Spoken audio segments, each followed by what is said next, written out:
Welcome to day 5 of Spinning and Weaving Week 2020 here with Schacht Spindle Company. Very excited to be able to weave with you, and we're coming to the end of our pillow. The end of our pillow, after we've done the plain weave with the embroidery, features this weft float.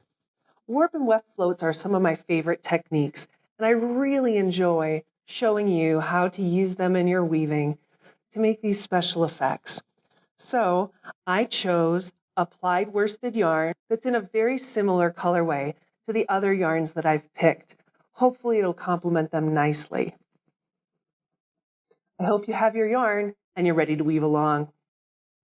So the last technique that we're going to do is going to be a weft float. In order to do that, we have to do a pickup. So I've got my pickup stick and I've got my shuttle ready. It's wound with a wool yarn that's plied, and it's a worsted weight.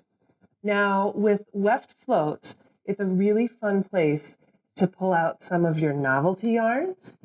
So keep that in mind. The reason that this works is because your heddle has both slots and holes.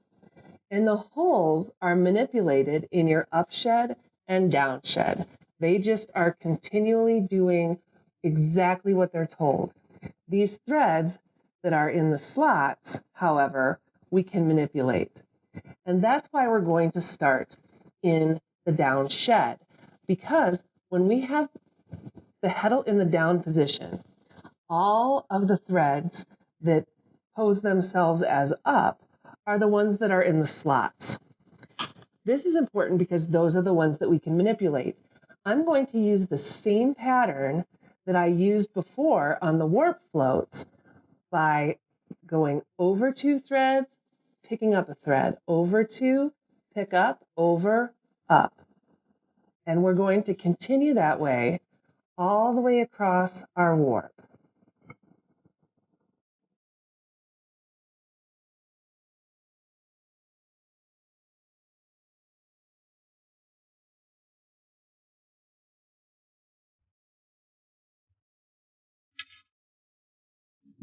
So now that we have the heddle in the down position and our pickup stick in the back, we're going to start out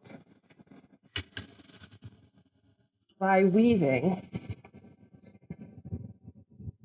at least 2 shots of plain weave. So I have my heddle in the up position.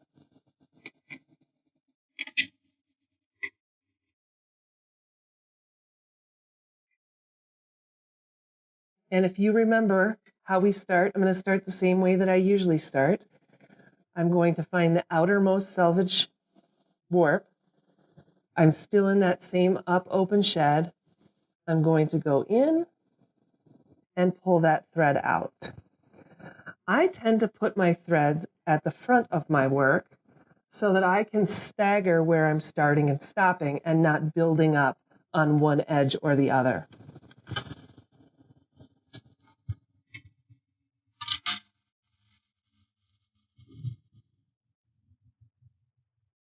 Now that I've got my 2 picks in, I'm going to start with my pattern. So in order to do that, I'm going to put my heddle in the neutral position. The neutral position is the position that leaves all of your threads on the same plane. Now what I'm going to do is I'm going to actually take my pickup stick and flip it up on its side. I'm going to show you that again, and you're going to see all of these threads that have been picked up are going to raise up, and that is going to create the shed that you're going to go through. I also just noticed that when I came out from coming from left to right back across, my thread is not going to catch that outside thread of warp if I don't wrap it. So I'm just going to pick that up and go through.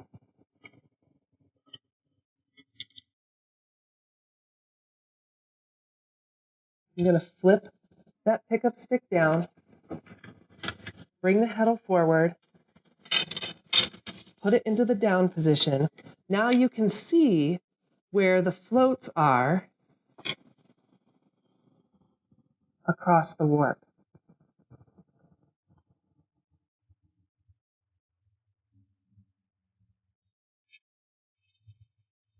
It's very important that you always complete that back in the down shed, coming back to where you started, because you have to create a ground underneath each one of these floats. So I'm back. I'm going to pick up that edge thread again, bring it across. I'm going to create 3 weft floats, and then we're going to anchor them down.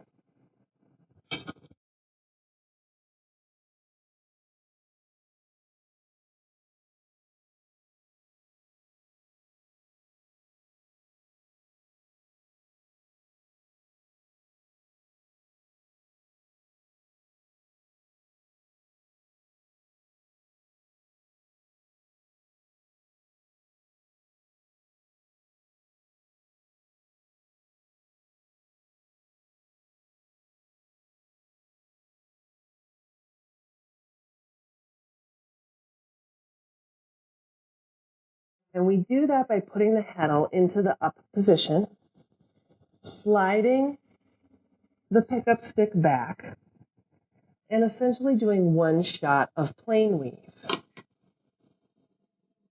Now you're going to see how this anchors down each of these little bundles. Now, in order to continue our pattern and just have this one little dot that's anchoring it down, we're going to go right back in to that pickup pattern. So your heddle's going to go back into neutral, your stick forward, flip it up on its side, and now I'm on the opposite edge, and I want to pick up that selvage warp and go all the way across.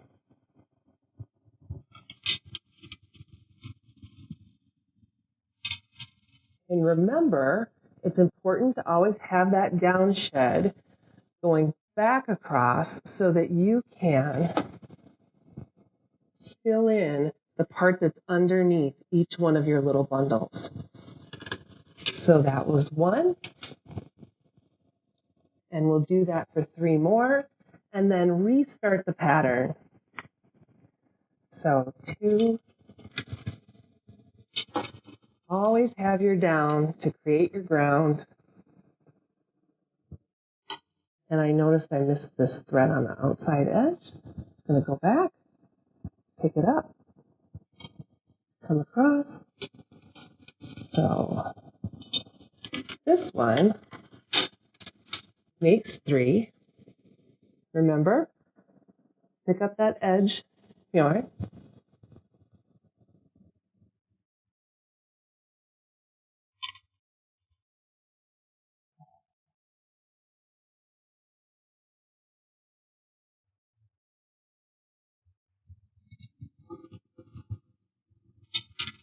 Go back for the ground. And then we need to anchor. So when we need to anchor, we go up, no pickup stick, and we're going to come back across. We're going to weave 4 more inches of this pattern, and that will complete the patterns for this pillow. Hello, and welcome back to the end of our Spinning and Weaving Week 2020 here with Schacht Spindle Company. I'm really happy you've had a chance to follow along with our weave along. And I just wanted to mention a little bit about the back of the pillow. After you've finished weaving the front of the pillow, you're going to then use the remainder of your stash yarns to weave stripes. You can have skinny stripes or fat stripes, whatever you have remaining. Because I use these yarns of very similar weight, you'll see that you won't have a lot of problems with your selvages. So just watch those selvages, and if you're using a very heavy yarn and it starts to bulge, that's about when you're going to want to change to another yarn. So you will weave this the exact same length of the front of the pillow. And then you're ready to finish.